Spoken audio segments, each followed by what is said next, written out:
Eh bien, bonsoir. Mon nom est Jean-Luc Marini. Je suis le directeur du laboratoire d'intelligence artificielle d'Axis Consultant. Tout d'abord, merci de vous être connectés aussi nombreux ce soir pour assister à cette quatrième soirée de l'IA dans un format un peu spécial du fait du confinement et des contraintes sanitaires qui nous sont imposées. Ce soir, nous avons choisi de vous parler d'intelligence artificielle et d'intelligence géographique. Alors, cette quatrième édition des soirées de l'IA devait se tenir initialement le 19 mars et s'inscrit dans un cycle d'événements organisés par le Lab IA. Mais compte tenu des mesures de confinement prises en mars dernier, nous avons pris la décision de reporter cet événement au deuxième semestre. Alors que nous venons de rentrer dans une nouvelle période de confinement, nous ne voulions pas reporter à nouveau cet événement. Avant d'aborder la thématique de ce soir, je vous propose de faire un rapide tour de table pour vous présenter nos intervenants. Tout d'abord, permettez-moi de vous présenter Sonia Leboucher, qui est manager et Head of Data Science chez Axis Consultant et qui animera avec moi cette quatrième soirée d'IA. Donc, je me permets de me présenter Sonia Leboucher, Head of Data Science au sein de Axis Consultant. 16 ans d'expérience en data gouvernance, data driven et aussi en data science. Tout d'abord, j'aimerais bien remercier Grégory, notre responsable de communication, pour son travail durant la phase de préparation pour ce webinaire. Je passe la parole. Eh ben, super, Anthony. Alors, Anthony est ingénieur solution chez Esri. Anthony, si tu peux dire deux mots et puis te présenter rapidement Esri. Oui, ravi d'être ici. Merci de l'invitation. Je suis ingénieur solution chez Esri France, comme vous le disiez. Je m'occupe des sujets relatifs à l'IA, à l'imagerie. Donc, mon rôle, c'est de faire de l'accompagnement commercial, donc mettre en place les projets, travailler sur les bonnes formules pour mettre en place la plateforme. Voilà. Donc, je suis ravi d'être ici et merci de l'invitation. Je passe la main à Sébastien. Eh ben, Sébastien, qui est cofondateur et CTO de Caligeo. Sébastien, bonsoir. Voilà. Bien sûr, je suis. Voilà, bonsoir. Moi aussi, de même, ravi d'être ici et de participer à cet événement. Moi, je suis un des cofondateurs de Galigeo. Galigeo, on est un expert de l'intelligence géographique depuis plus d'une quinzaine d'années. C'est notre cœur de métier. Je suis ravi effectivement de pouvoir en discuter ce soir avec vous tous. Eh ben, merci à vous tous d'avoir accepté notre invitation et puis d'être présents ce soir à nos côtés pour parler d'intelligence artificielle et d'intelligence géographique. Avant de rentrer dans le vif du sujet, je vous propose de parcourir rapidement le programme de ce soir. Tout d'abord, avec Sonia, nous ferons une rapide introduction sur ce qu'est l'intelligence géographique et présenterons différents cas d'usage dans le domaine de l'IA qui utilise de la donnée géographique et sur lesquelles nous avons travaillé au sein d'Axis Consultant. Nous échangerons ensuite avec Anthony et Sébastien sur le thème intelligence artificielle et intelligence géographique avant de répondre à l'ensemble de vos questions que vous voudrez bien nous poser par l'intermédiaire du chat qui est à votre disposition. Alors, je ne sais pas si certains d'entre vous connaissent Axis Consultant ou si c'est la première fois que vous nous découvrez. Aussi, ce que je vous propose, avant d'introduire le thème de ce soir, c'est de vous présenter rapidement qui nous sommes et quels sont nos domaines d'expertise. Alors, Axis Consultant, c'est un cabinet de conseil en management indépendant créé en 1987 et dont le siège social est à Levallois-Perret. Notre métier, c'est d'accompagner nos clients dans le cadrage et la mise en œuvre de leur transformation, qu'elle soit organisationnelle ou digitale, ou bien encore dans l'optimisation de leur processus métier. Axis Consultant, c'est également 240 consultants, 32 millions d'euros de chiffre d'affaires en 2019. Nous sommes organisés en business unit et nous intervenons principalement dans des domaines comme les achats, la finance, mais aussi le digital marketing et commerce. Convaincus en fait de la conduite du changement et de l'usage de la donnée dans toutes les strates de l'entreprise, Axis Consultant dispose également de deux business units transverses. Une BU qui s'appelle ACT, qui est spécialisée dans l'accompagnement du changement et le pilotage des projets de transformation d'entreprise, et une BU qui s'appelle Data, qui accompagne nos clients sur la valorisation de leurs données pour identifier des leviers business et serviciels. Axis Consultants, c'est également un groupe qui comprend des filiales spécialisées. Axis Odyssée, dont la vocation est d'accompagner les grands comptes dans l'optimisation des déplacements de leurs collaborateurs, ainsi qu'une autre filiale, Neosite, spécialisée quant à elle dans les projets de transformation SAP. Nous sommes également présents à l'international, notamment à New York et à Montréal, via notre filiale Axbility Consulting, qui est spécialisée dans le domaine des achats.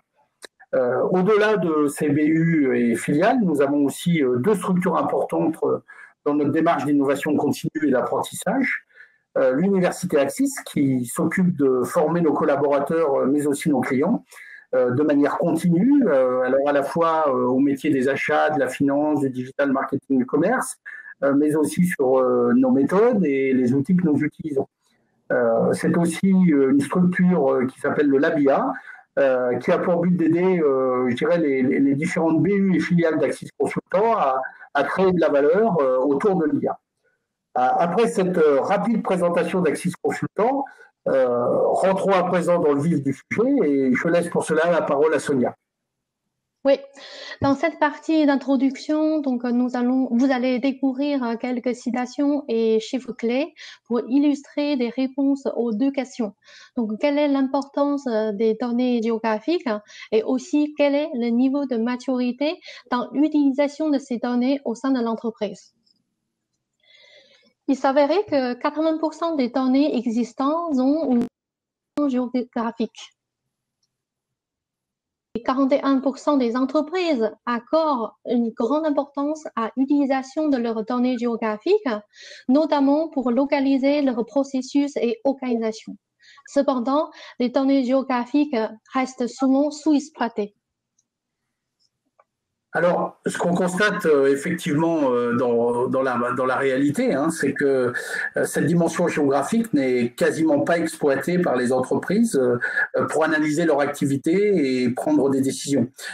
C'est d'ailleurs ce qu'a fort bien souligné Didier Robert à l'époque où il travaillait pour GeoConcept.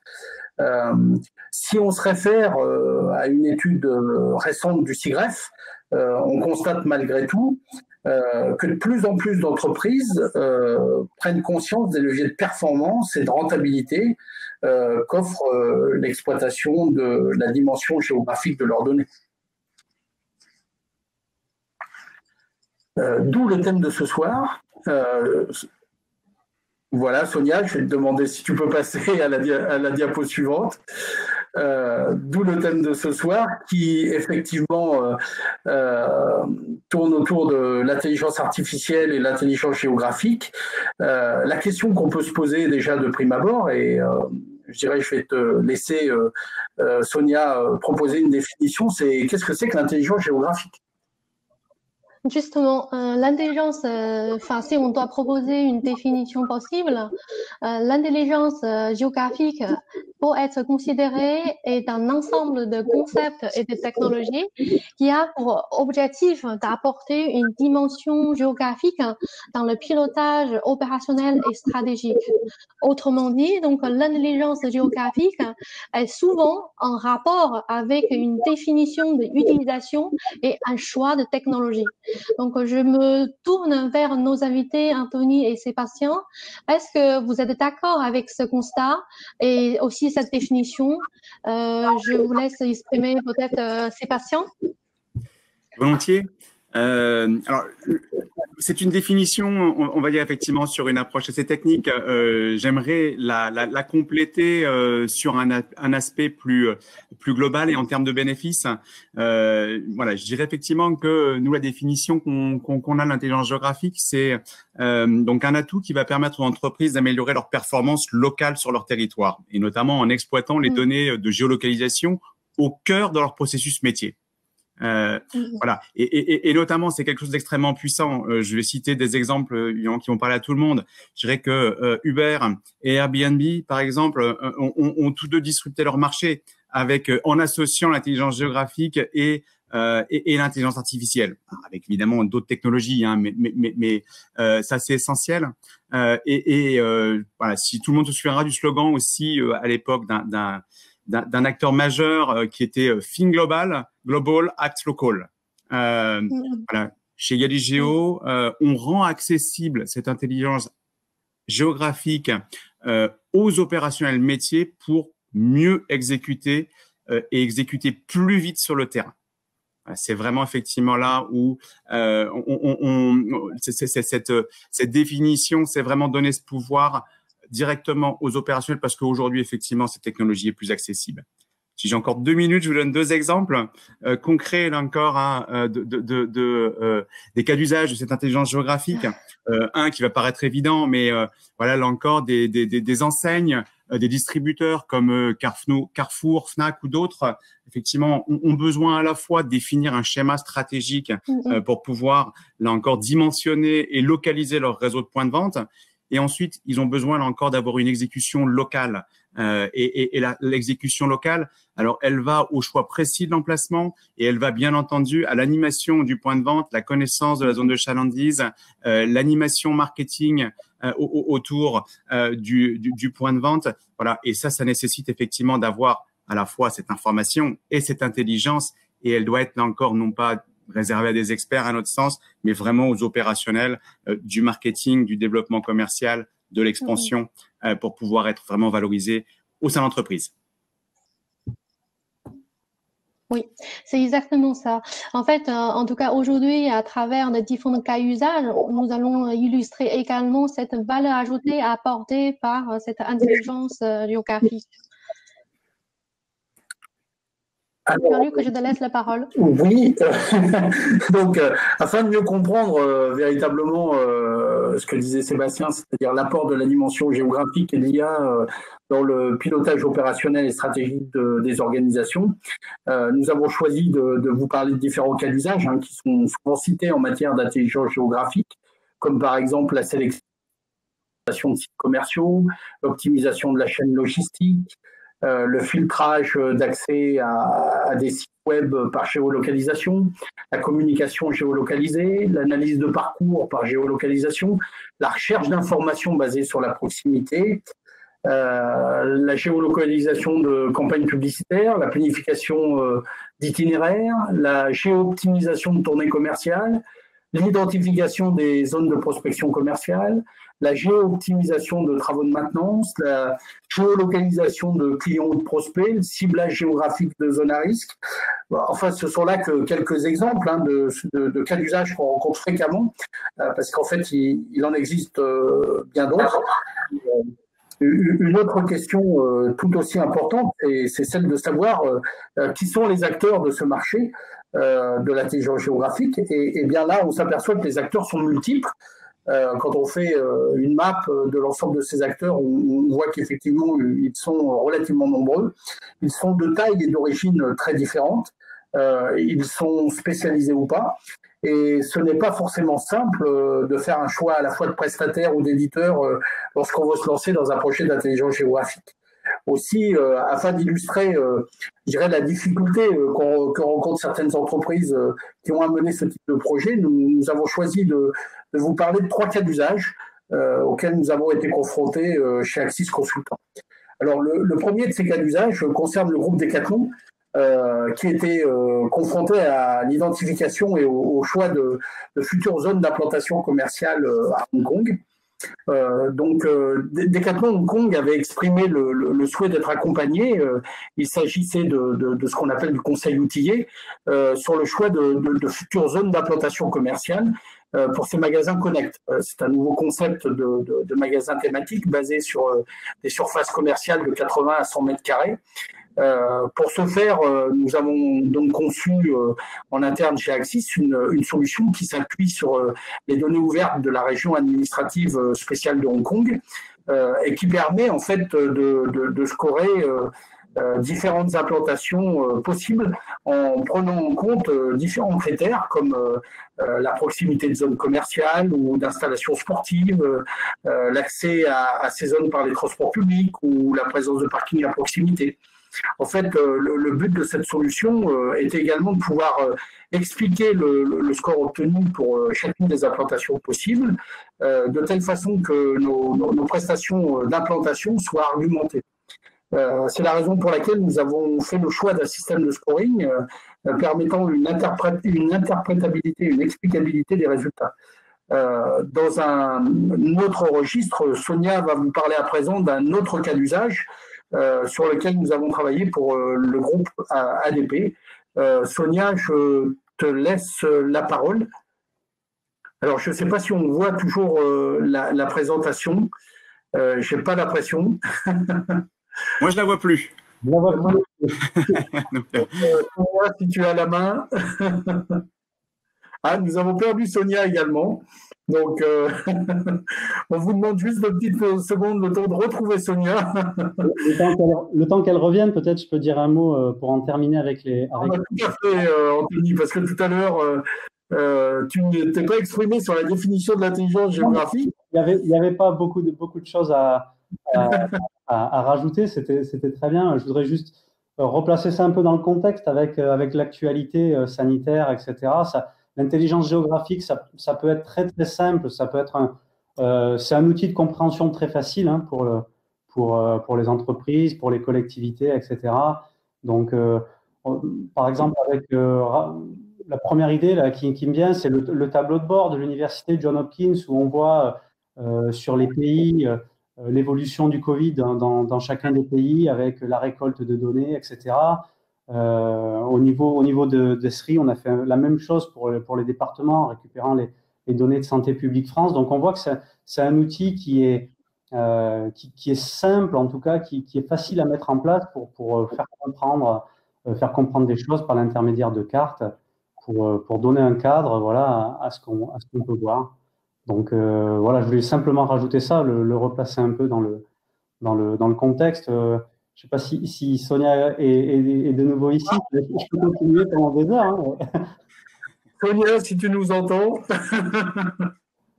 Non, je vais continuer du coup. Il semblerait qu'elle soit revenue, mais apparemment elle a un petit problème technique. Donc voilà. Donc on va lui laisser 2-3 petites secondes, hein, le temps qu'elle se reconnecte. C'est vrai que c'est une première pour nous hein, de faire cet événement, ce qu'on appelle les soirées d'IA sous cette forme-là. D'habitude, on le fait dans un confortable hôtel parisien avec un cocktail à la fin. Mais là, il n'y aura pas de cocktail ce soir. Et puis, du coup, Covid oblige, je dirais, on a choisi ce type de format qui n'est pas toujours approprié hein, pour pouvoir faire ce genre d'événement où on aime bien, au contraire, partager, échanger en live et où, je dirais, on peut mesurer tout de suite les interactions. Anthony, je te relaisse la parole si tu veux compléter un peu sur ces aspects effectivement cartodynamiques qu'on a pu voir notamment à travers le Covid, mais que tu dois voir aussi régulièrement sur un certain nombre de réalisations pour le compte de vos clients. Ouais, bah, par exemple, typiquement, un autre cas d'usage avec l'actualité Covid, ça a été la distribution des masques. Alors, comment on va organiser géographiquement la distribution des masques dans les villes, comment on fait en sorte de remonter le nombre de masques qui ont été distribués, comment la collectivité va pouvoir gérer ça en fonction de la démographie, des flux de population, où sont situées les personnes et à quel moment. Donc, c'est un premier exemple. J'en donne un dernier, je vois que Sonia ça peut être aussi simplement le retour au bureau, par exemple. Comment on va organiser le retour dans les restaurants d'entreprise, comment on va organiser le retour au bureau des équipes.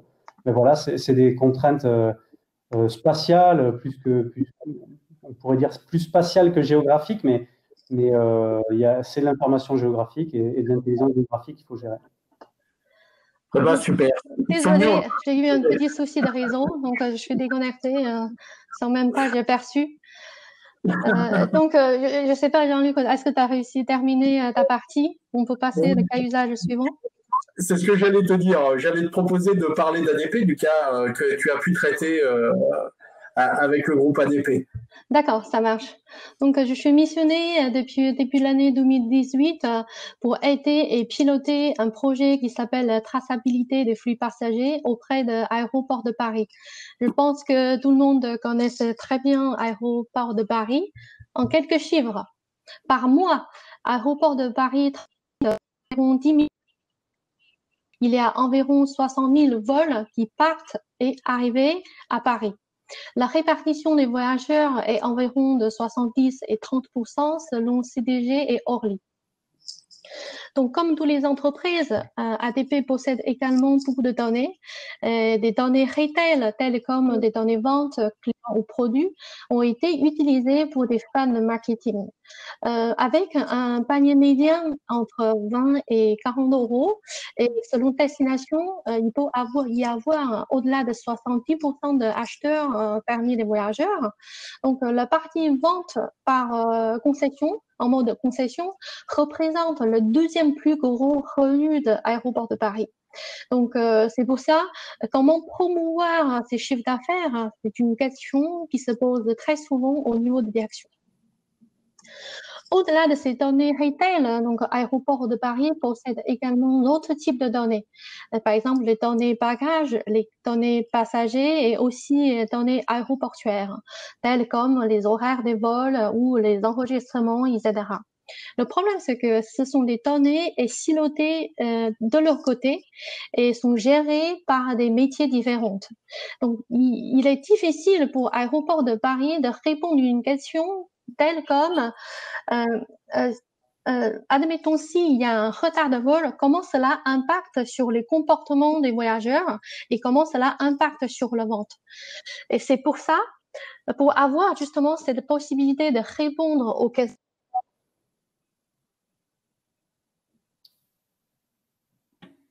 Oui. Donc, on a parlé de projet traçabilité. Donc, concrètement, qu'est-ce que c'est ce projet? Donc, voici un exemple sur un parcours de voyageurs possible. Donc, notre objectif, c'est de construire pour chaque voyageur son parcours. À partir du moment où un voyageur arrive dans la plateforme Aéroport de Paris, jusqu'au moment où il est parti de ces lieux, on essaie de construire son parcours en associant ses comportements durant son parcours. Et tout ça grâce à leur portable. En fait, sans que les voyageurs sachent, le portable pinguait en permanence ces bornes Wi-Fi qui sont autour de lui pour avoir la possibilité d'accès à Internet. Donc, grâce à cela, donc les bornes Wi-Fi récupéraient ces logs et enregistrés dans le serveur pour être utilisés un peu plus tard. Donc, ces données ont utilisé ces données logs pour localiser, grâce à une méthode de triangulation, pour localiser donc indirectement chaque voyageur. À quoi ressemblent ces données log? Voici un petit exemple. Donc, les données log contiennent essentiellement 4 types d'informations. Donc, tout d'abord, c'est l'adresse MAC qui seront hashées 2 fois avant d'enregistrer dans notre serveur. Ensuite, il y a également les informations sur le TAT et sur l'heure. Nous avons encore également une autre information qui sont très importantes, c'est la fréquence de requêtage. Donc, c'est grâce à cette information, on a la possibilité de calculer la distance entre le portable et le port Wi-Fi. Donc, encore une fois, en se basant sur la méthode de triangulation, donc on a la capacité de localiser chaque voyageur à l'instant T. Si on corrèle avec sa localisation avec le temps, donc bien évidemment, on a la capacité de traduire en parcours. Les données parcours seules ne sont pas forcément suffisantes pour être exploitées. Il faut les combiner également avec les plans métriques qu'on appelle les données SIG, sont les systèmes d'information géographique. Donc, c'est d'informations qui nous permet vraiment de donner, définir le périmètre de chaque zone. C'est-à-dire, on sait où sont les murs, où sont les portes, etc. Donc, avec ces informations, on combine également avec une information qui s'appelle POI, Point of Interest. Et ces informations qui nous permettent d'avoir l'information pour décrire la fonctionnalité des différents espaces. C'est seulement à partir de ce moment-là, les données parcours deviennent exploitables.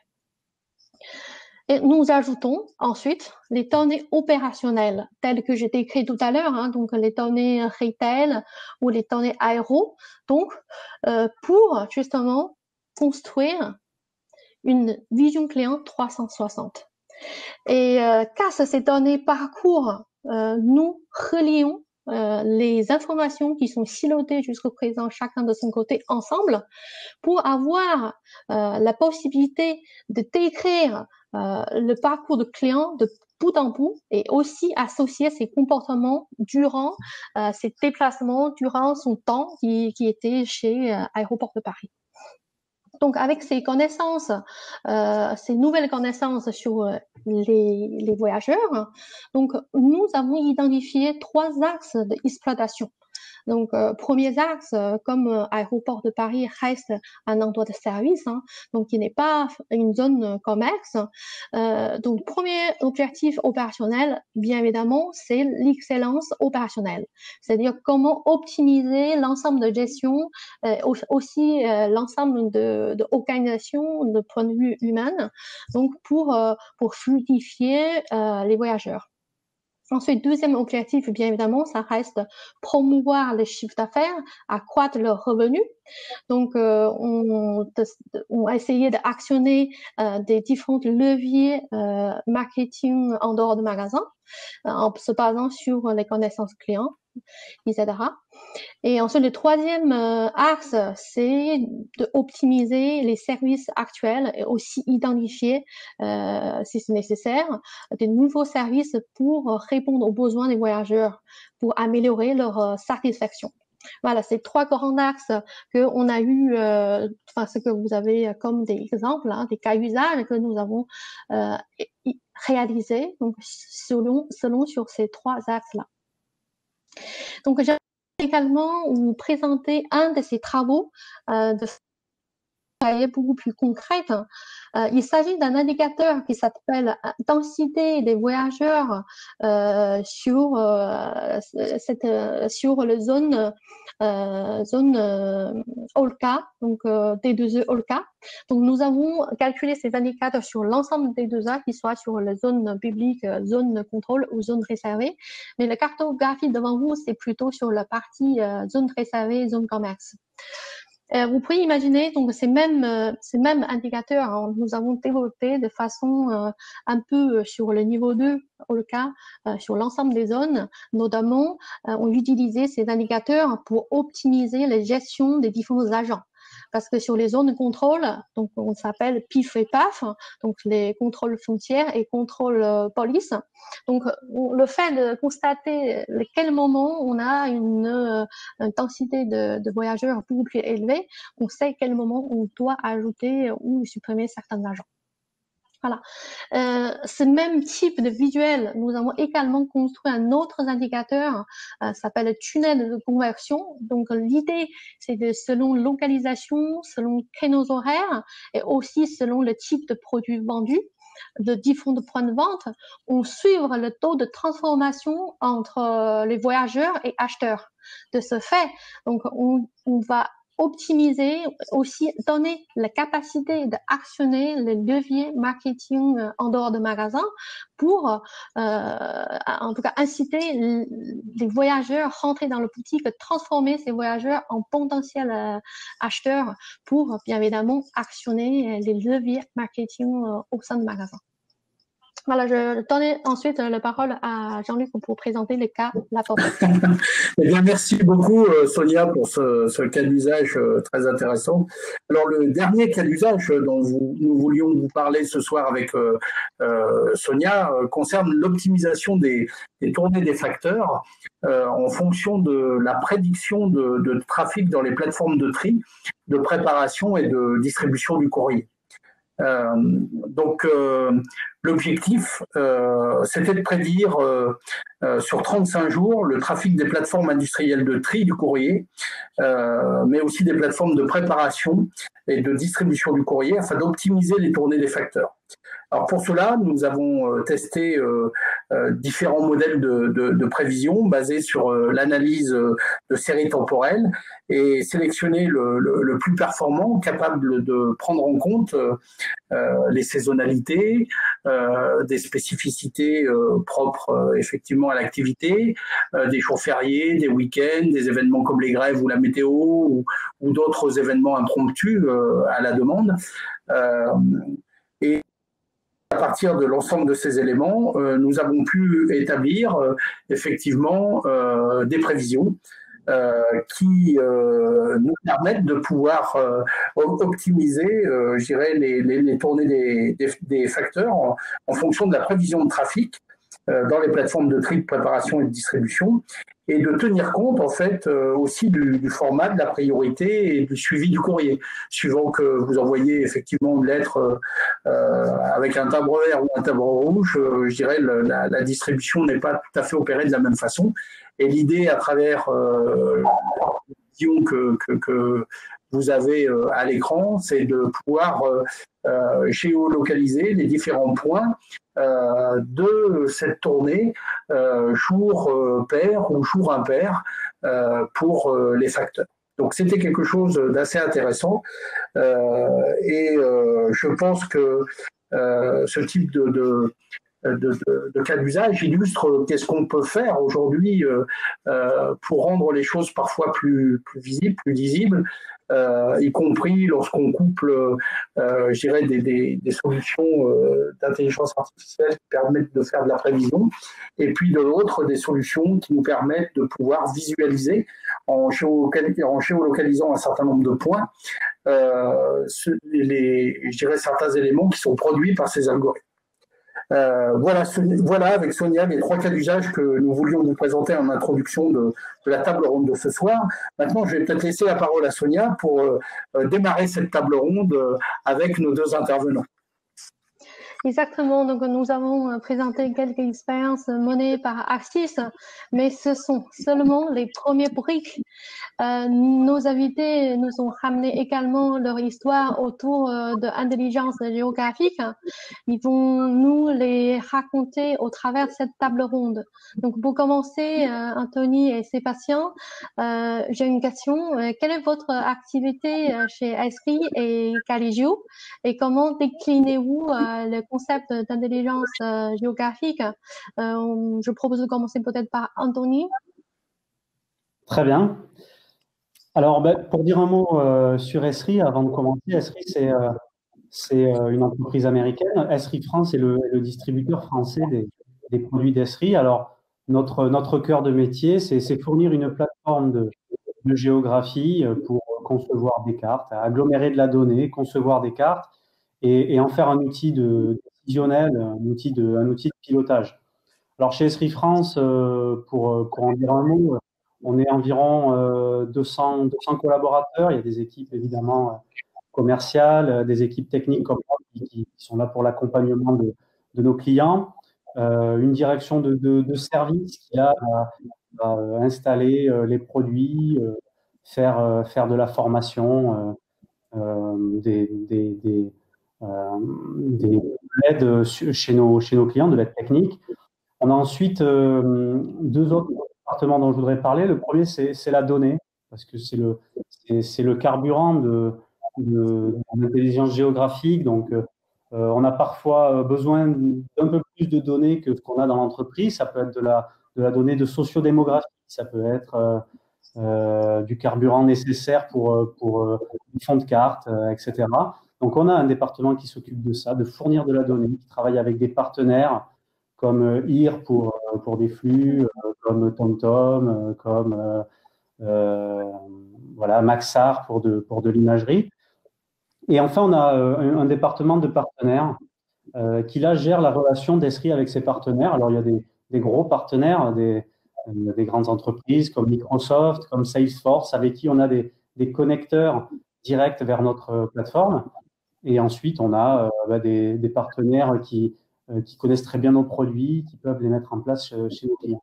Alors ça, c'est on va dire la présentation générale de l'entreprise au niveau de ce qu'on réalise. Bah, c'est assez large. Le spectre des utilisateurs de la plateforme Argis, il est très large. Ça va des collectivités, donc on va parler du secteur public, vers des entreprises privées, de la distribution, retail, l'immobilier, de l'industrie et les réseaux énergie. Sur la partie, on va dire, qui touche plus des domaines de Axis, par exemple, plus on va dire de la distribution, des achats, banque, assurance, etc. Je peux vous prendre quelques exemples de ce qu'est l'intelligence géographique pour nous. Par exemple, la Française des Jeux. La Française des Jeux, bah, c'est des millions et des millions d'utilisateurs, de joueurs tous les jours, dont je fais partie, qui savent très bien où sont leurs points de vente, mais la Française des Jeux a besoin de savoir où sont ses points de vente, où sont ses joueurs. C'est un réseau très dense, très complexe. Donc, analyser la connaissance de ces points de vente, quel type de population je retrouve, comment sont les flux de déplacement autour de ces points de vente, combien de temps il me faut pour aller vers mon débitant le plus proche. Tout ça, c'est des questions auxquelles ils ont besoin de répondre pour prendre de bonnes décisions sur les installations. Le potentiel commercial d'un nouveau débitant, etc. Quelque chose qui est peut-être plus courant chez nos clients, c'est par exemple du traitement d'imagerie. Alors là, je pense on a une belle vidéo Caisse Centrale de Réassurance, qui est l'assureur des assureurs. Elle est disponible sur YouTube. Qui, eux, ont des modèles personnalisés pour combien va coûter une inondation, par exemple, dans le sud de la France, comme c'est malheureusement arrivé, une sécheresse, etc. Donc, combien ça coûte à l'instant où la catastrophe a lieu, combien ça pourrait coûter si rien n'était fait dans le futur, et combien ça coûterait si des aménagements étaient faits, etc. Donc, ça, c'est de l'intelligence géographique, avec des données qui ne sont pas toujours géographiques, hein, qui sont financières, de population, etc. Donc, là, on mêle vraiment des données qui sont ailleurs dans l'entreprise et des données qui sont typiquement géographiques pour faire des coûts statistiques, etc. Peut-être je peux en donner un dernier, je laisserai ensuite Sébastien pour ne pas monopoliser la parole. On a un bon exemple plutôt dans le conseil immobilier qui s'appelle JLL. Donc, c'est une société américaine, mais j'aime beaucoup cet exemple parce qu'il est très complet. Dans l'immobilier. On retrouve ça en France aussi, hein, chez d'autres entreprises. C'est vraiment la gestion du parc immobilier et de leurs investissements à travers la plateforme géographique. Donc, j'ai des connaissances grâce à la carte. La carte est évidemment centrale, hein, mais je vais visualiser mon portfolio, je vais visualiser quel type de population, quels sont les nouveaux programmes immobiliers qui sont en cours, et je commence directement à m'insérer dans le tissu urbain. Dans le tissu urbain, je fais des profils de population et je conçois comme ça mes investissements, mes nouveaux marchés, je retrouve mes nouveaux clients. Voilà, donc pour en terminer, là, en quelques mots, il y a beaucoup d'organisations qui utilisent cette plateforme Esri qui s'appelle ArcGIS, ArcGIS, qui va permettre de faire de l'analyse du marché, localiser ses concurrents, localiser ses points de vente, analyser son site avec des informations qui sont géographiques, mais comme je le disais, pas forcément géographiques, et qu'on peut relier, qu'on peut référencer, et partager cette information, puisque c'est une plateforme. Parfois, on fait des analyses un peu complexes et il faut le simplifier. La plateforme, elle permet de mettre dans des outils de data viz, un peu comme on a vu là sur ADP, de mettre en avant des résultats d'analyse, distribuer l'information pour prendre de bonnes décisions. Voilà, et j'en termine. Oui, ok. Dans ce cas-là, je laisse Sébastien présenter à ton tour de Galigio. Oui, volontiers. Alors, j'ai un petit peu anticipé tout à l'heure, désolé. Effectivement, donc Galigeo, de manière, en tout cas, au niveau de l'entreprise, on est une entreprise française. Aujourd'hui, on est vraiment un expert de l'intelligence géographique.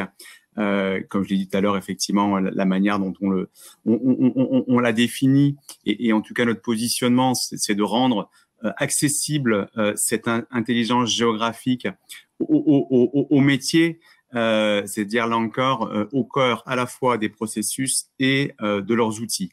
Pour la petite histoire, effectivement, notre historique, en fait, on vient du monde du décisionnel à l'origine, et c'est vraiment effectivement en travaillant sur la donnée, les outils décisionnels, notamment dans le domaine des télécoms, on a constaté le fait qu'il y avait une faiblesse dans l'analyse, ou en tout cas que la dimension géographique n'était pas prise en compte par ces solutions-là. Évidemment, elles étaient prises en compte par d'autres solutions, les systèmes d'information géographique, dont Esri effectivement est un acteur majeur depuis de très nombreuses années, mais où on avait deux systèmes d'information en parallèle, désilotés ou plutôt silotés, pardon. Voilà. Et effectivement, le constat qu'on a fait, c'est il faut pouvoir intégrer cette analyse de données géographiques, là encore, au cœur des solutions d'analyse. Et là encore, donner ce pouvoir aux mêmes utilisateurs. Voilà, ça c'est le constat initial de cet ADN initial, effectivement, et le fait que on a commencé effectivement à travailler et on a des partenariats particuliers donc avec des grands acteurs tels que donc à l'époque c'était Business Objects, aujourd'hui c'est SAP, donc SAP BI ou IBM ou d'autres solutions. Et puis effectivement plus récemment, on a intégré effectivement cette intelligence géographique au sein de solutions qui sont là aussi plus au cœur du système d'information client, telles que notamment les solutions de Salesforce.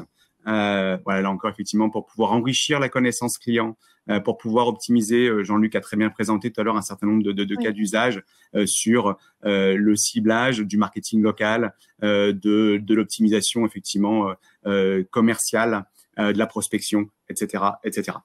Voilà. Donc nos solutions, effectivement, ont vraiment ce côté fort de pouvoir s'intégrer dans cette information pour pouvoir exploiter cette donnée, évidemment, la donnée client, la donnée de performance, et puis aller la croiser et l'enrichir avec de la donnée géographique, là encore, évidemment, pour répondre à des problématiques métiers, qu'elles soient dans le domaine marketing, commerce, marché, implantation, logistique. Voilà, vous avez très bien, effectivement, illustré certains de ces exemples-là. Mais cette intégration, ce contexte géographique, évidemment, est un atout essentiel.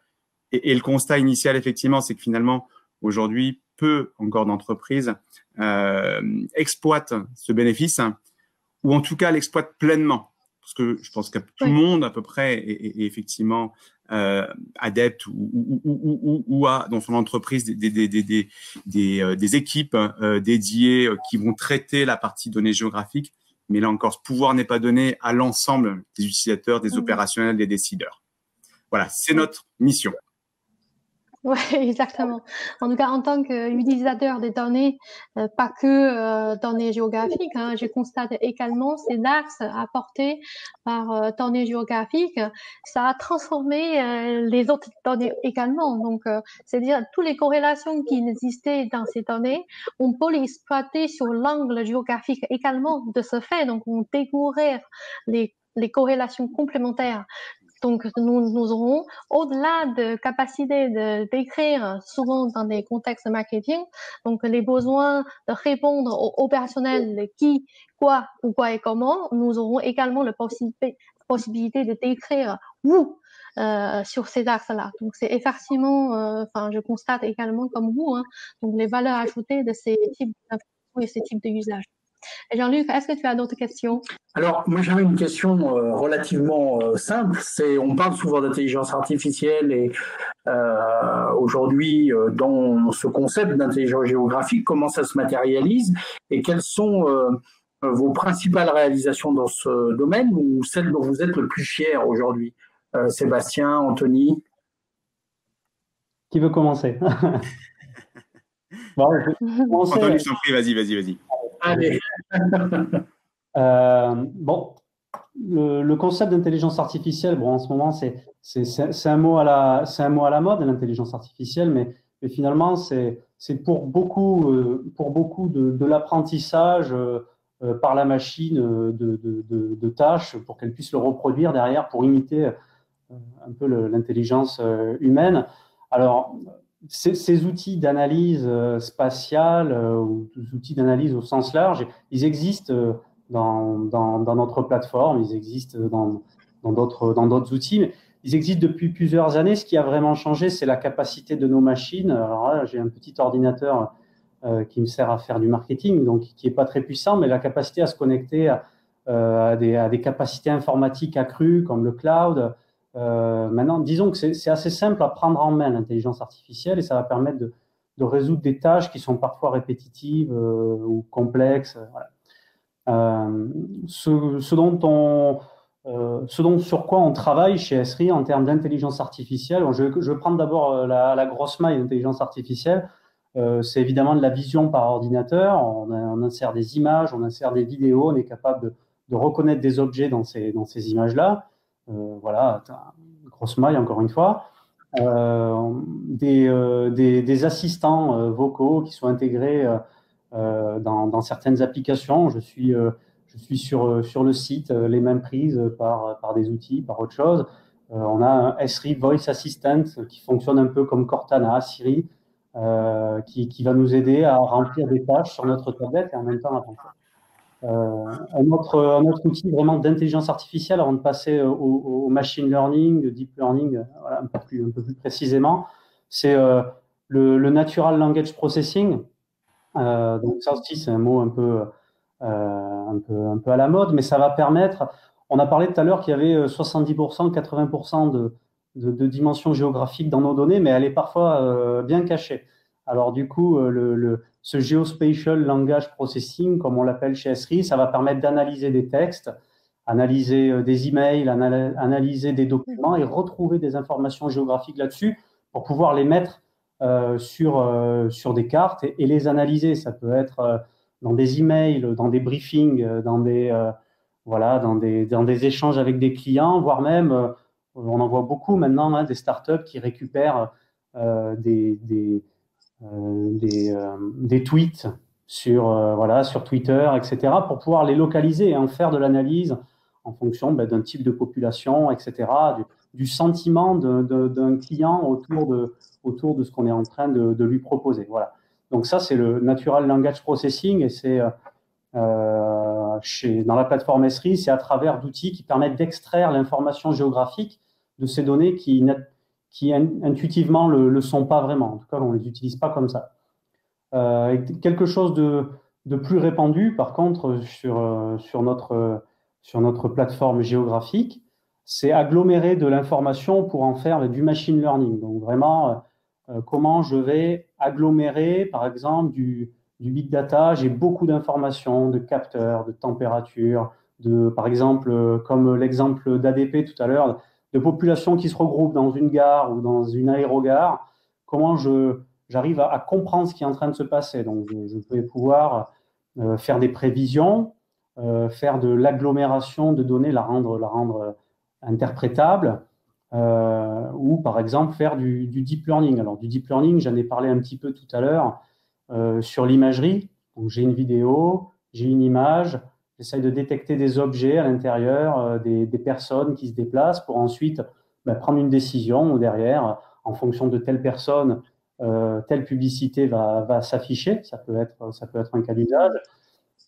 Et notre plateforme chez Esri, sur ces sujets qu'on appelle de Geo-AI, donc vraiment d'intelligence artificielle appliquée à de l'image, à de la vidéo, elle est capable de faire plusieurs choses. Alors, c'est évidemment préparer la donnée, puisque à la base, hein, c'est une plateforme de SIG, donc c'est un système d'information géographique, donc qui permet de préparer ces données. Je vais sur mon image, je l'entraîne, je lui crée un échantillon pour pouvoir derrière utiliser des librairies de machine learning. Alors, il y a des librairies de machine learning déjà intégrées dans la plateforme ArcGIS. C'est par exemple Python, c'est par exemple TensorFlow qui peut être importé et utilisé dans nos logiciels.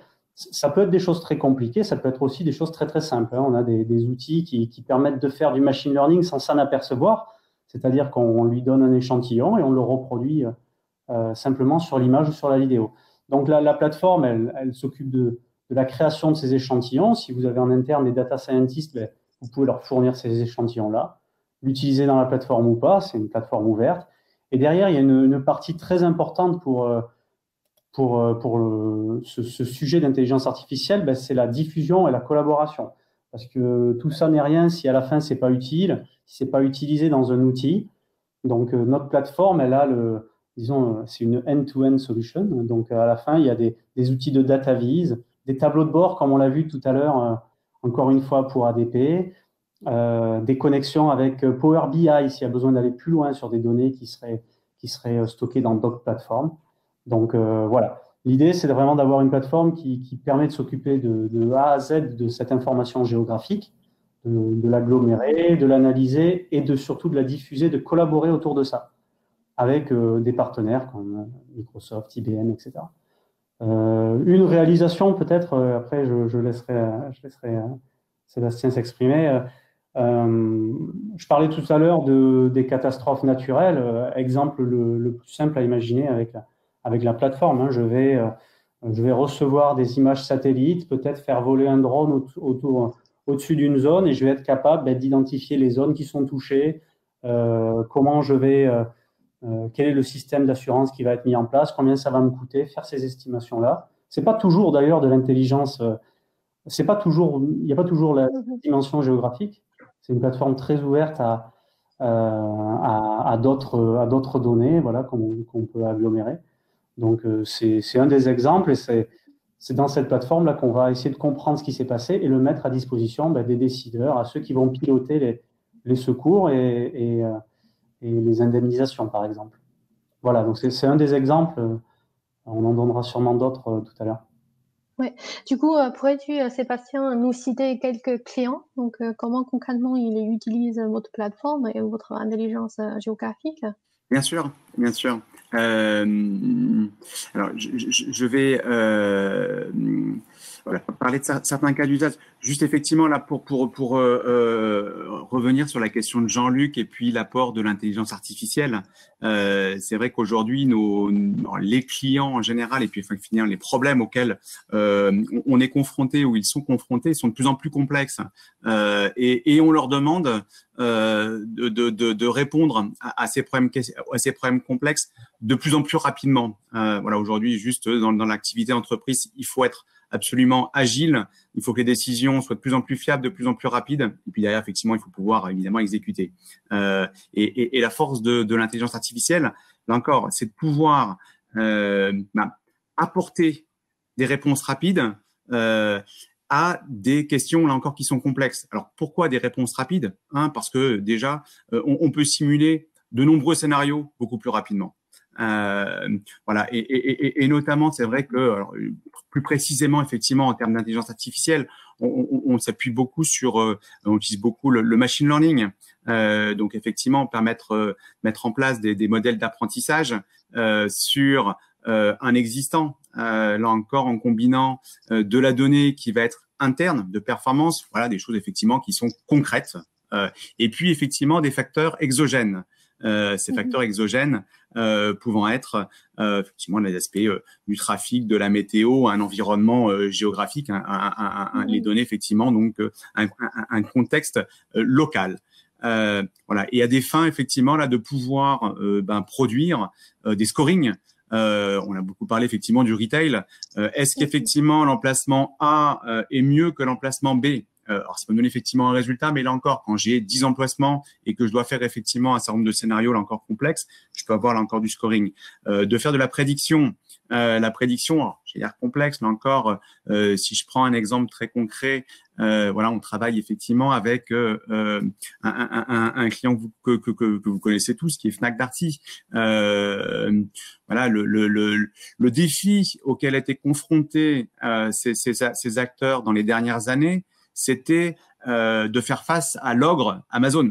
je ne sais pas si Amazon est présent ou pas, je ne veux pas me fâcher avec Amazon, mais là encore, voilà, effectivement, l'ogre Amazon, effectivement, aujourd'hui, qui a complètement disrupté le marché du retail, mis en danger effectivement tout le monde. Une décision stratégique à l'époque effectivement du président du PDG Bompard, et qui était effectivement de mettre en place une stratégie à la fois de densification et de proximité. Et en gros de dire on va s'appuyer et sur le réseau physique en disant voilà, le réseau de points de vente ça va être un atout et c'est pas une faiblesse par rapport effectivement à un acteur comme Amazon. La difficulté effectivement, la décision stratégique elle est simple, c'est ouvrir 50 points de vente par semaine, par an, un par semaine. C'est très facile effectivement en termes d'exécution. Ça change un petit peu la donne effectivement au niveau d'équipe opérationnelle. Comment on fait là encore pour pouvoir étudier autant de scénarios possibles, effectivement lesquels je priorise, comment je prends des décisions rapides, comment je prends des bonnes décisions, voilà. Et là encore effectivement comment je répète le succès. Là effectivement l'apport de l'intelligence artificielle nous permet, quand on a effectivement là encore sur l'existant, mettre en place un modèle et là obtenir une réponse en quelques minutes, là où auparavant il fallait plusieurs semaines. Voilà, c'est un des exemples. Un exemple que j'aime bien, alors la distribution est un exemple classique, mais là encore, c'est on travaille aujourd'hui avec l'établissement français du sang, qui ont là encore, eux, des questions, j'allais dire, aussi complexes et voire qui ont, là encore, c'est des questions qui sont quasiment quotidiennes. Ils font de la collecte mobile. Alors, c'est pas la question n'est pas de positionner un magasin qui va être là pour 10 ans ou 50, où je peux mettre du temps à réfléchir, à faire de l'étude, à manipuler la donnée. Sur la collecte mobile, voilà, là encore, j'ai X camions. La question, c'est où est-ce que je les mets, à quel endroit, à quelle heure, plutôt ici ou plutôt là. Et là encore, effectivement, j'ai des scénarios multiples, j'ai N camions et j'ai une multitude de positions possibles. Comment effectivement je fais pour pouvoir optimiser au mieux ce type de résoudre ce type de problème? Là encore, l'apprentissage, parce que l'apprentissage, c'est une boucle d'apprentissage, c'est en continu. C'est que je fais des choix, je mesure, je collecte la donnée, je retraite et de même, j'améliore, là encore, ma connaissance et mes décisions. À la fois, j'apprends de mes erreurs et j'apprends évidemment des succès. Voilà. Et là, il y a un atout effectivement qui est assez formidable de pouvoir effectivement répondre aujourd'hui, comme l'a dit Anthony, avec la technologie finalement qui est relativement simple d'accès à la fois techniquement et puis en termes de compétences. Voilà. Et puis un dernier exemple dans le domaine de la sécurité. Voilà, nos gros clients, c'est la police et la gendarmerie française. On en a quelques autres effectivement dans le monde, mais on travaille à Paris avec un organisme qui assure la surveillance et la prévention de la délinquance sur les logements sociaux. Là aussi, effectivement, c'est un organisme qui organise encore des patrouilles avec des moyens. Ils ont 150 000 logements à surveiller. C'est des tournées qui sont quotidiennes chaque nuit. Vous voyez peut-être les véhicules, c'est le GPIS qui circule dans Paris pour ceux pour les Parisiens. Et la question effectivement, c'est le défi était de passer de 75 000 logements surveillés à 150 000 à là encore moyens identiques. À 75 000, j'ai des patrouilles, je peux là encore définir des patrouilles qui sont identiques quotidiennement et puis je fais des tournées. Voilà. Quand j'ai 2 fois plus de logements avec les mêmes moyens, je fais plus du systématique, je fais du ciblé. Et pour faire du ciblé, là encore, effectivement, on analyse les données qui sont la remontée des faits au quotidien, en gros, des signaux faibles. À chaque fois qu'il y a des visites et des tournées sur le terrain, il y a de la donnée qui remonte. J'ai constaté ceci, j'ai constaté cela. Voilà. Et l'ensemble, effectivement, de ces données est analysé, là encore, par des modèles. Et ça va me donner, effectivement, un scoring de risque. Et on peut, effectivement, là encore, faire détecter, trouver des patterns en disant que quand on a surveillé première dégradation, des regroupements, etc., voilà, là encore, effectivement, on peut donner un scoring de risque et de même apprendre, répéter et donc prévoir. Et après, optimiser effectivement l'affectation de ressources pour être beaucoup plus efficace et performant là au niveau local. Voilà. Quelques exemples. Merci. Il y en a plein d'autres, mais voilà. Oui. Merci Sébastien. Donc, je poserai plutôt la même question à Tony aussi. Donc, quelles sont vos réalisations dans ce domaine, du coup? Et pourrais-tu également citer quelques vos clients par rapport à l'utilisation de cette intelligence géographique? Moi, j'en ai donné déjà quelques-uns tout à l'heure. Je peux en donner plusieurs. Un exemple auquel Sébastien me faisait penser là, c'est Starbucks qui ouvre, je crois, en Chine un magasin tous les jours en Chine. Donc, il faut pas se tromper. Il faut créer ces scénarios. Donc, eux, pour l'histoire, hein, ils récupèrent non seulement les données démographiques, les données de population, de déplacement, etc. Il faut aussi l'effort de récupérer tous les projets qui vont avoir lieu. Alors, ça peut être dans 1 an, dans 2 ans, dans 5 ans. Tout ça est cartographié, tout ça est mis dans une application. Et derrière, ils essayent de participer vraiment à ce qui est en train de se passer à l'échelle du quartier, à l'échelle voilà, du centre commercial, etc., pour vraiment faire partie déjà du tissu urbain avant même que les murs soient montés. Ce qu'ils veulent, c'est que Starbucks fasse partie complètement du paysage avant même les débuts de l'arrivée de la population. Donc, ils travaillent déjà sur voilà, des scénarios, sur des potentialités de nouveaux arrivants dans ces quartiers-là. Et voilà, ça va leur permettre de prévoir et d'estimer le chiffre d'affaires, de dimensionner aussi leur magasin. Ça, c'est une chose. Je peux revenir aussi, on parlait tout à l'heure de grands magasins. Je pense aussi à Walgreens, qui est un de nos gros clients au niveau mondial, parce que eux, évidemment, il y a des problématiques d'implantation. Ils font aussi beaucoup de travail sur l'indoors, à l'intérieur même de leur magasin. Donc, comment à l'intérieur de mon magasin, ça rejoint un petit peu ce qu'on a vu tout à l'heure sur ADP, hein, comment la personne se déplace à l'intérieur de son magasin, quel produit je vais mettre en face d'elle dans le rayon, comment je dois ranger mes rayons. Et la masse de données, là, elle est énorme, hein, puisqu'il y a beaucoup de personnes qui rentrent. Les problématiques sont jamais les mêmes suivant le positionnement géographique du magasin. Donc voilà, on est dans du big data ici, et l'intelligence artificielle, elle leur permet justement d'avoir plusieurs scénarios et de traiter de la donnée que l'humain aurait beaucoup de mal à traiter comme ça à la volée.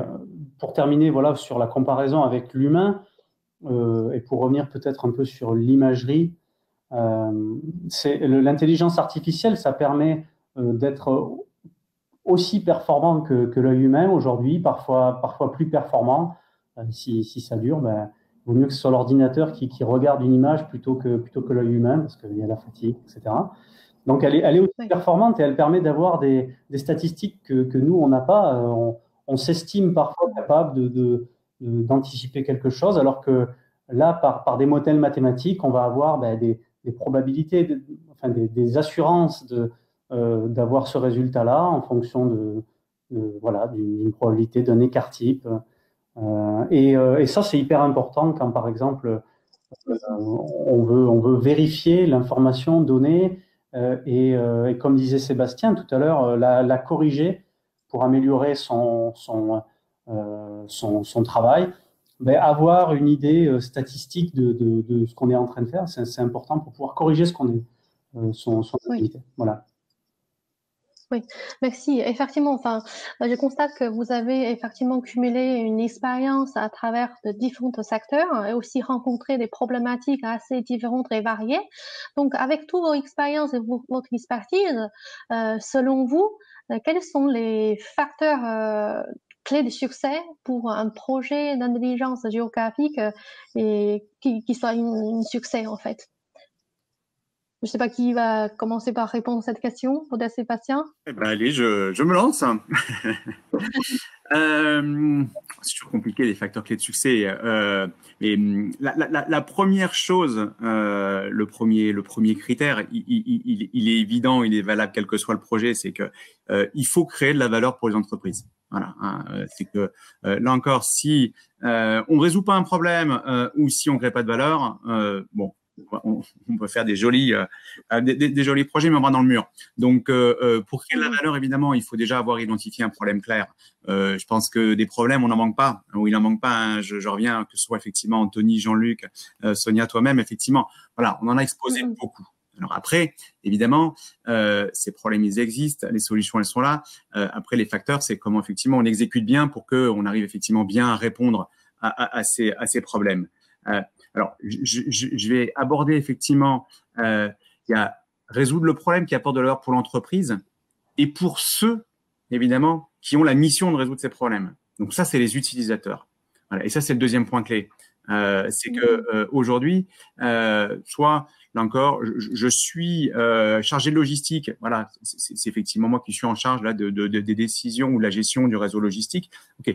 Je me pose des questions, je dois avoir les bons outils et ça va m'apporter une réponse à moi, sans effectivement que je sois obligé de mettre en place un nouvel outil.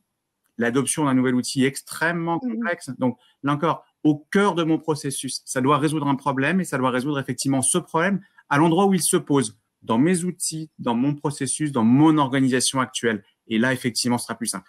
L'introduction d'un nouvel outil rend les choses évidemment plus complexes. Ensuite, effectivement, l'apport, et c'est une chance évidemment d'avoir des outils qui sont extrêmement visuels. Hein, c'est qu'en gros, les réponses, encore, elles sont très concrètes. Elles sont très concrètes. Et donc, généralement, effectivement, il y a une bonne adoption de ces outils-là. Là encore, si je vais faire un parallèle aujourd'hui et je pense que ça parlera à tout le monde. Les outils CRM, par exemple, il y a même chez les meilleurs, il y a des grosses difficultés d'adoption parce que effectivement, quand on est un opérationnel, une équipe terrain, et en plus, si on est effectivement vraiment un opérationnel terrain, le CRM, il est pas vu comme quelque chose qui apporte de la valeur, en tout cas opérationnel, qui m'apporte de la valeur en tant qu'utilisateur. Il peut être vu comme une contrainte, comme quelque chose. Je dois faire mon reporting, je dois saisir de l'information. Est-ce que ça m'apporte quelque chose ou pas? Voilà, il y en a qui effectivement, des fois, ça peut être mis en doute. Là, le fait de dire, attends, dans cet outil, et si c'est dans ton outil CRM, écoute, l'outil CRM là, il va effectivement te donner une vision beaucoup plus concrète de ton portefeuille client. Il va te proposer, là encore, de cibler des nouveaux prospects que tu n'avais pas identifiés. Et puis, il va t'aider à dire que quand tu vas visiter le client, regarde voir, là, tu as toute une liste, effectivement, de prospects qui sont autour. Je t'apporte des réponses immédiates. Et puis, je vais t'aider dans ton métier. Je vais t'aider, effectivement, là encore, à être plus efficace. Tu vas rentrer plutôt chez toi le soir. C'est une bonne chose. Tu vas peut-être faire moins de déplacements. Et puis, tu vas pouvoir là aussi avoir, là encore, faire tes objectifs ou avoir plus de chances de faire tes objectifs. Là, effectivement, le gain pour l'utilisateur est fort et donc il y a, ça va favoriser l'adoption. Après, il y a d'autres facteurs de clés de succès qui peuvent être vécus comme, là encore, quelque part, des points d'attention. Et ce qu'on observe effectivement souvent comme point d'attention, c'est les données. Bon, ça, c'est dans tous les projets. On parle effectivement de données. Évidemment, la fiabilité de la donnée est essentielle. Alors, quand je dis fiabilité, avant de parler d'ailleurs de la fiabilité, c'est déjà avoir accès à cette donnée. Alors, l'exemple du CRM est bon, c'est-à-dire qu'en gros, là, déjà, si je mets mon intelligence géographique au cœur d'un système existant, encore, qui va directement pouvoir exploiter la donnée existante, encore, j'ai déjà, je simplifie et j'introduis pas en tout cas une complexité de se dire, il faut que j'aille chercher la donnée dans un autre outil, il faut que je la duplique, il faut que je la réplique, voilà, elle existe. Après, sur la fiabilité, c'est vrai que souvent, on constate que finalement, on va mettre en évidence des défauts de qualité. Et les défauts de qualité, là encore, on revient au CRM, c'est très simple, j'ai une base de données clients. Si mes adresses ne sont pas propres dans ma base de données clients, lors de leur exploitation, voilà, je vais effectivement avoir des résultats qui vont être erronés ou biaisés. Donc, encore, on le sait tous, si je mets idem dans un modèle d'IA de la donnée qui n'est pas complète, fiable, je vais avoir les mêmes problèmes. Hein. Ça va être plus visible, évidemment, quand, là encore, j'ai un outil de DataVis qui va me permettre de mettre en évidence ces erreurs ou ces erreurs, peut-être que dans des modèles. Mais donc, on fait aussi apparaître les erreurs au grand jour. On a aussi les outils qui permettent de corriger, évidemment, ces erreurs, donc d'améliorer la qualité des données. Donc là encore, effectivement, on le sait tous aujourd'hui, c'est que la qualité de la donnée est essentielle, quels que soient les projets aujourd'hui, pour pouvoir prendre des bonnes décisions et puis derrière, évidemment, bien exécuter. Voilà, en manière… mon point de vue. Merci beaucoup, Sébastien. Et Anthony, pourrais-tu également citer quelques facteurs de succès? Oui, bah, Sébastien en a dit beaucoup déjà. Hein. Je vais essayer de ne pas revenir sur ce qu'il a dit. Évidemment, la clé, c'est ce que tu disais, hein, c'est identifier le besoin correctement. Une fois que le besoin est bien identifié, qu'il est compris, qu'il est formalisé, derrière, c'est beaucoup plus facile pour tout le monde de travailler parce que ça va engager parfois un éditeur, l'entreprise, parfois des partenaires, d'autres plateformes, etc. Donc, si c'est en plus dans les projets où le nombre de personnes est important, il faut vraiment que le besoin soit bien défini. Il y a peut-être un point que je voudrais rajouter, c'est l'accompagnement. L'accompagnement derrière, parce que l'acculturation à un produit, elle peut être faite rapidement par l'utilisateur numéro 1. Parfois, et même souvent, c'est très intéressant de parler de cet nouvel outil à des gens qui seront peut-être pas directement concernés, mais qui ont besoin de comprendre quelles sont ses capacités, parce que maintenant, il y a beaucoup de plateformes, beaucoup de logiciels dans les entreprises. C'est parfois difficile pour tous de connaître tout ce qui est en train de se passer. Donc, l'acculturation, parce que tout le monde n'est pas spécialiste d'une certaine discipline, donc il faut communiquer en interne. Et je crois qu'un bon projet, c'est aussi un projet qui est valorisé auprès d'autres divisions. Esri a plutôt commencé avec des projets qui sont des projets d'ingénierie, des projets de SIG, de géomaticiens. Aujourd'hui, on voit que la plateforme, elle est prise en main par des gens qui ne sont pas des spécialistes forcément, voilà, la crise sanitaire le montre encore aujourd'hui. C'est les gens qui utilisent la plateforme en ce moment, c'est des collectivités locales, c'est je ne vais pas dire des secrétaires de mairie, mais on est quasiment à des niveaux comme celui-là dans la hiérarchie, dans l'utilisation. Donc du coup, voilà, il faut bien communiquer en interne sur ce qu'on est en train de faire, valoriser le projet pour ensuite faire en sorte que tout le monde est engagé. Donc voilà, c'est vraiment la partie accompagnement qui est aussi formation et accompagnement qui est important. Peut-être avant de passer à la phase de questions-réponses, avec Sonia, on va vous poser les deux dernières questions. D'abord, la première, quelles sont les perspectives du marché de l'intelligence géographique aujourd'hui en France et quels sont les secteurs à fort potentiel? Et puis après, je laisserai Sonia vous poser la dernière question avant de passer à cette phase de questions-réponses. Donc, je ne sais pas qui veut répondre à cette question sur les perspectives du marché et les secteurs à fort potentiel. Anthony, Sébastien? Anthony, vas-y, commence. Encore une fois, je reviens là-dessus, mais la crise sanitaire, on voit elle accélère des choses, des tendances qui sont déjà présentes sur le marché. Ce qu'on constate, nous, c'est qu'il y a une démocratisation quand même de l'utilisation de ces technologies, donc des outils digitaux de manière générale. On voit qu'il y a un renforcement de la numérisation, du digital, le plan gouvernemental, etc. Mais il y a aussi ces outils-là, ils se simplifient, ils sont faciles d'accès, compréhensibles, interopérables entre les plateformes.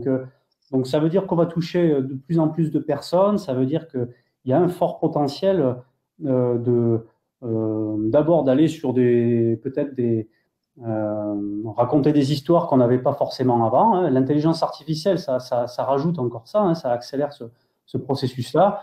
Et en même temps, il faut essayer de perdre personne parce que parfois la technologie va plus vite que son adaptation. Donc il faut faut faire preuve de souplesse un petit peu, d'avoir des outils qui sont faciles d'accès et qui permettent est-ce qu'il y a un secteur en particulier? Je crois pas.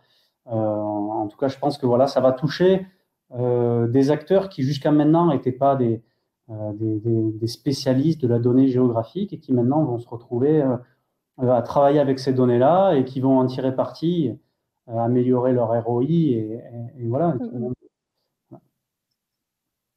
Tiens, sur cette... Oui. Alors, effectivement, je pense que on partage bien entendu cette vision avec Anthony. C'est que je pense qu'aujourd'hui, c'est comme l'intelligence artificielle, l'intelligence géographique, c'est un atout qui va permettre à toute entreprise aujourd'hui de pouvoir être plus compétitive. Là encore, le sujet, c'est est-ce que tout le monde en a besoin? A priori, oui. Est-ce que c'est accessible et facilement ça peut être pas facilement mis en œuvre? Voilà. Le chemin est encore effectivement dans la manière de rendre accessible cette capacité à l'ensemble des acteurs. Et demain, je pense que je vais dire, ça va être quasiment une commodité, c'est-à-dire que c'est quelque chose, déjà à titre personnel, aujourd'hui, on ne se passe plus de nos outils, voilà, des outils évidemment du GPS en voiture, de Google Maps, voilà, là encore, on utilise au quotidien. Il n'y a pas un jour où on n'utilise pas son téléphone pour pouvoir trouver, chercher, localiser, se diriger, voilà, optimiser sa vie. Voilà, demain, effectivement, on retrouvera et on pourra répondre à ces mêmes, ou donner cette facilité, là encore, ce pouvoir à l'ensemble des entreprises. Alors, plus concrètement, là encore, nous, sur quoi on se focalise, et aujourd'hui, on en a parlé effectivement, c'est le retail, la distribution, parce que c'est un monde qui doit se réinventer. C'est un monde qui doit se réinventer, et je pense notamment, personnellement, mais ensuite globalement, je pense qu'on n'a pas envie de voir nos centres-villes où il y a plus de magasins demain, il y a plus de proximité, voilà. Et je pense que les distributeurs aujourd'hui ont à cœur de redéfinir un modèle, de redéfinir des points de vente, voilà, dans lequel effectivement, qui nous offriront une expérience où effectivement on aura envie de se rendre pour avoir un autre modèle que l'achat tout en ligne. Voilà.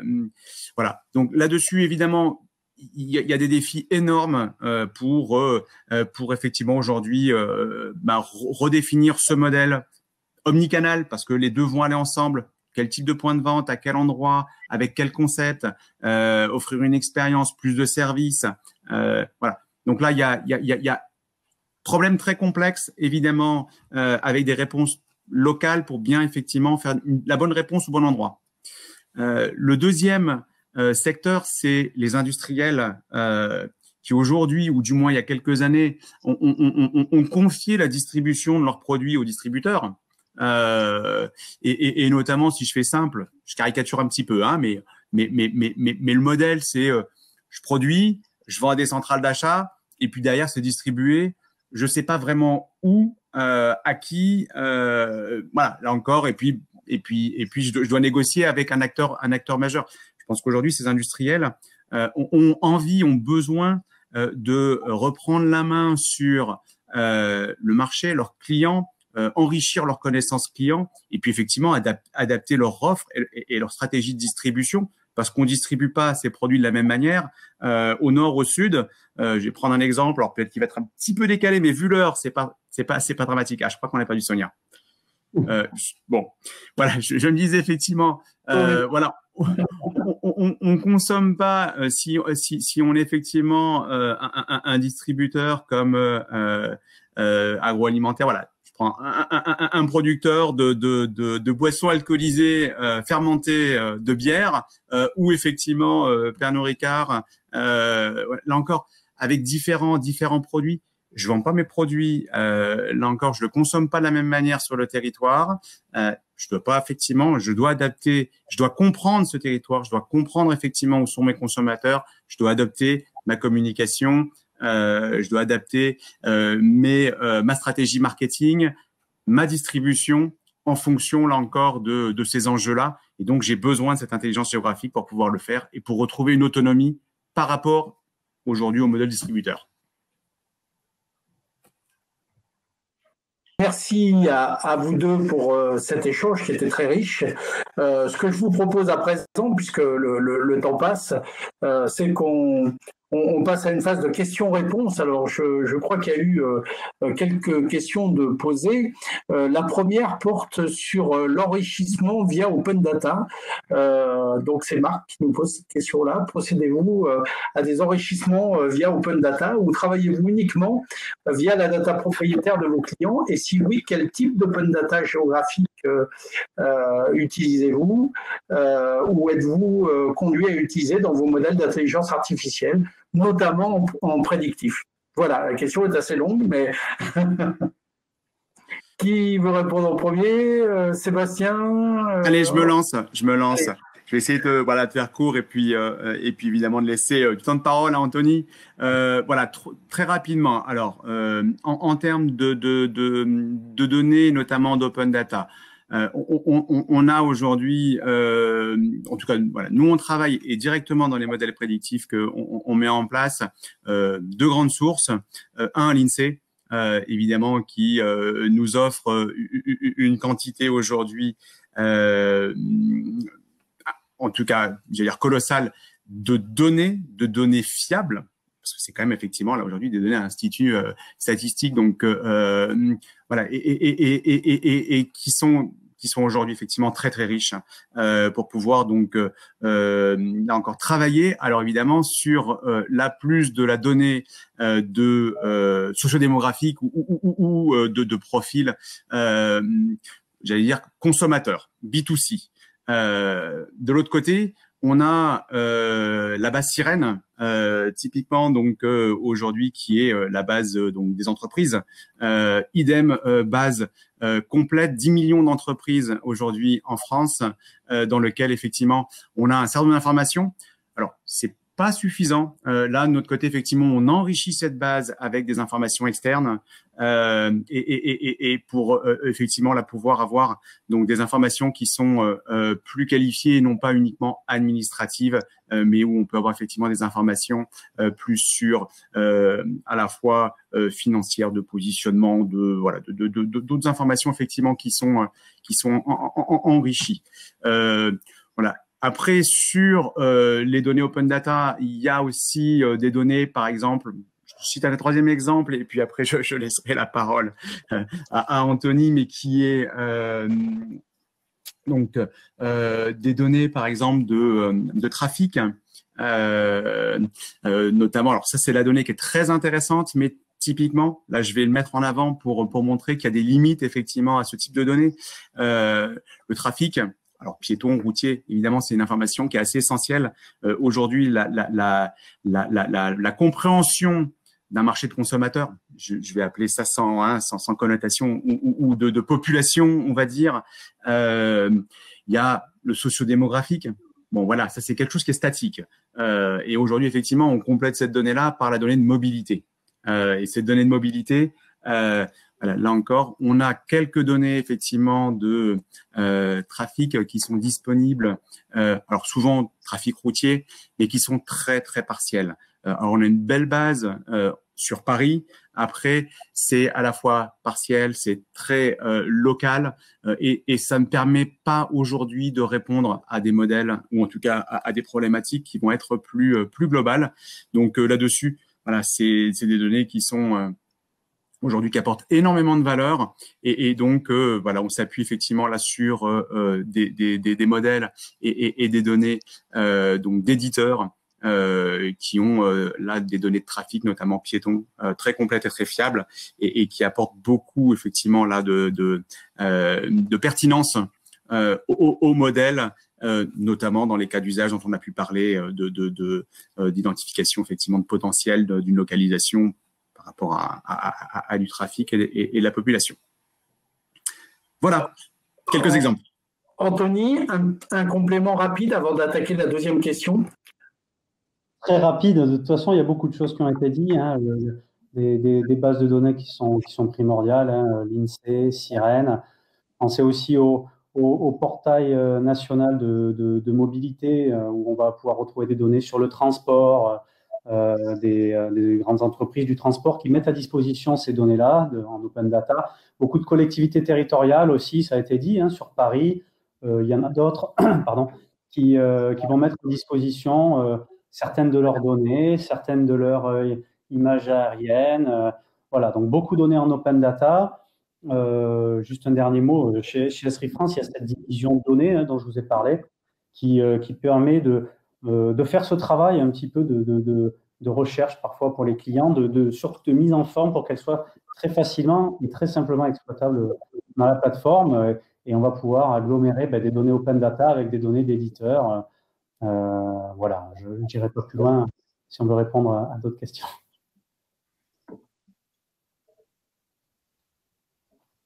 Jean-Luc, on ne t'entend plus.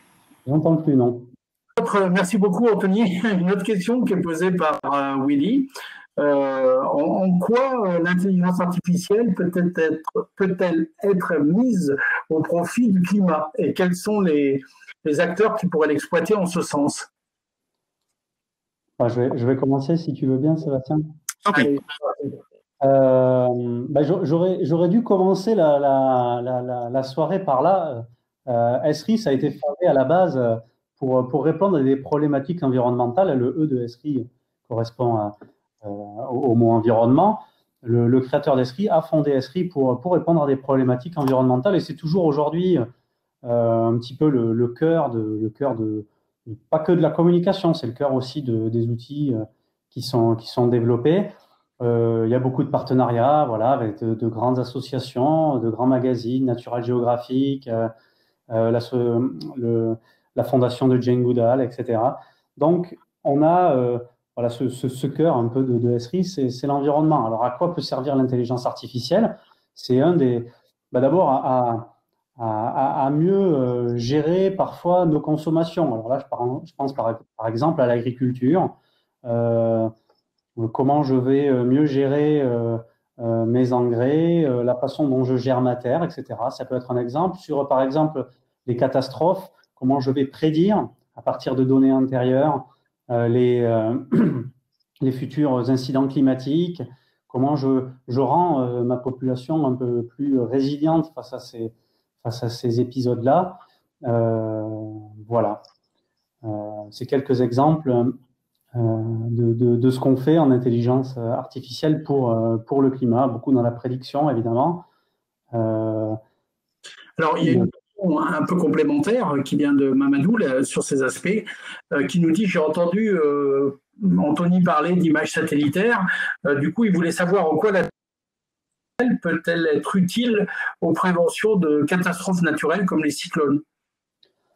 Les cyclones, il y a pas longtemps, là, il y a un mois, on avait notre conférence annuelle qu'on donne à Esri France et il y a quelques semaines chez Esri aux États-Unis. Et on avait récupéré, par exemple, des données qui sont des données de température de l'océan Atlantique, des données météo, tout ça qu'on a pu agglomérer dans la plateforme et prédire les comportements des cyclones. Ce qu'on s'apercevait, c'est qu'il y avait des modifications significatives sur la température en profondeur de l'eau, dû évidemment au réchauffement climatique, etc. Donc ces phénomènes de dérèglement climatique, c'est parfois des modèles un petit peu complexes. Et l'intelligence artificielle, justement, elle arrive à partir de données antérieures, à prédire dans des séries temporelles quelles seront les précipitations, les températures, peut-être aussi les mouvements océaniques, justement pour mettre en évidence peut-être une augmentation de ces catastrophes-là, etc. Donc, il y a les vidéos encore qui sont disponibles. Je vous invite à les regarder. Et voilà typiquement ce qui serait très difficile à faire sans intelligence artificielle, c'est-à-dire agglomérer toutes ces données-là pour concevoir un modèle, pondérer parfois. Là, on a besoin d'un spécialiste. Hein, c'est pas On a besoin d'une personne qui connaît très bien les mouvements océaniques, qui connaît très bien la météo, etc., et qui va lui-même pondérer certains facteurs pour derrière faire la meilleure estimation possible de ce que sera le climat dans 5 ans, dans 10 ans. Tout ça arrivera vite. Merci beaucoup, Anthony. Sébastien, un complément par rapport à ça? Notamment sur la partie, je dirais, exploitation des données satellitaires. Est-ce que tu as un retour d'expérience ou des choses Non, très peu effectivement sur ces aspects-là. Je pense que, comme on a parlé Anthony, aujourd'hui les solutions expertes de traitement de données, voilà, c'est effectivement des éditeurs comme Esri qui ont cette capacité, cette technologie à traiter. Nous on adresse effectivement là des problématiques beaucoup plus opérationnelles, métier au sein des organisations et là on est face le problème de climatiques ou environnementaux sont vraiment des problèmes extrêmement encore complexes et voilà, donc en tout cas c'est aujourd'hui pas les réponses auxquelles que nous les questions plus exactement qu'on adresse chez Galigeo. Oui, je comprends. Alors, une question qui n'est pas vraiment une question, mais qui est plutôt une remarque posée par François qui nous dit les données internes sont souvent pas parfaites, mais les open data le sont peut-être, sont parfois encore plus problématiques en termes de fiabilité, de degré de confiance. Ou voilà. Qu'est-ce que l'un et l'autre, j'irais vous penser de cette remarque? Qu'est-ce que vous pouvez apporter en termes d'informations par rapport à François sur ces aspects? Si je réponds effectivement là sur la partie, évidemment, l'open data là encore, c'est une initiative. Alors certes aujourd'hui qui est même légale, c'est que les organismes et puis il y a aujourd'hui de plus en plus même d'entreprises qui participent à mouvement pour pouvoir rendre public cette donnée-là. Mais on comprendra aisément que de la donnée aujourd'hui qui est gratuite, évidemment, elle va être utile. Est-ce qu'elle va être complète? Personne n'est là pour à la fois vérifier cette donnée, pour la valider, pour mettre en place effectivement là des processus complets, riches de validation de cette donnée. Donc évidemment, cette donnée, en fonction de ce qu'elle est, elle va être soit incomplète, soit un peu ancienne, soit pas forcément fiable. L'exception, c'est l'INSEE. Voilà, l'exception, c'est l'INSEE parce que la donnée qui sort de l'INSEE aujourd'hui, c'est la donnée de l'INSEE. Elle est validée l'INSEE, c'est la même, elle est open data. Alors, toutes les données de l'INSEE, bien sûr, ne sont pas open data, mais on en a effectivement, il y a beaucoup, une forte richesse qui est offerte. Ensuite, voilà. Ensuite, ça veut dire que de toute façon, intégrer dans un projet de la donnée open data, il y a certainement effectivement un gain très court terme, on va dire, sur l'acquisition. Voilà, oui, c'est pas cher, c'est évidemment. En revanche, il y a un gain de retraitement derrière, il y a un coût de retraitement derrière qui va être supplémentaire. Moi, je dirais effectivement, c'est en fonction des enjeux. Bien sûr, si on a des projets, si on fait du POC, on peut travailler sur de l'open data. Des fois, encore, il y a de l'open data, il n'y a pas d'autres données. Alors, l'open data, c'est l'idéal quand on n'a pas mieux. En revanche, si on a une vraie problématique au sein de l'entreprise sur lesquelles, là encore, on a des enjeux qui se comptabilisent en millions ou en dizaines de millions, je pense que c'est peut-être un mauvais calcul de vouloir faire une économie sur la donnée open data. Voilà, c'est indépendant. Encore, quand la qualité, effectivement, n'est pas au rendez-vous. Eh bien, merci beaucoup, Sébastien. Ce que je vous propose, c'est de clôturer cette séquence de questions-réponses. Avant de clôturer définitivement cette quatrième soirée de l'IA, je voulais juste vous dire quelques mots pour vous dire que vous pouvez retrouver notre actualité ainsi que la vidéo de l'événement sur le site web Consultant. Vous pouvez aussi consulter notre tribune sur l'intelligence géographique, la brique manquante dans l'analyse des données sur le site du JDN. Et puis, je remercie énormément Anthony, Sébastien, Sonia, malgré les problèmes de coupure que nous avons eu, Sonia, ce soir, pour je dirais, votre participation et pour je dirais, la qualité de cet échange. Merci beaucoup. Merci à vous. Merci à tous. Merci à vous d'avoir organisé cet événement et puis de nous avoir invités. Voilà. Et puis, bonne soirée, effectivement, à tout le monde. Et ben super. Merci beaucoup et à bientôt pour ceux qui ont l'habitude de suivre les événements du Labia. Bonsoir. Merci à tous. Bonsoir.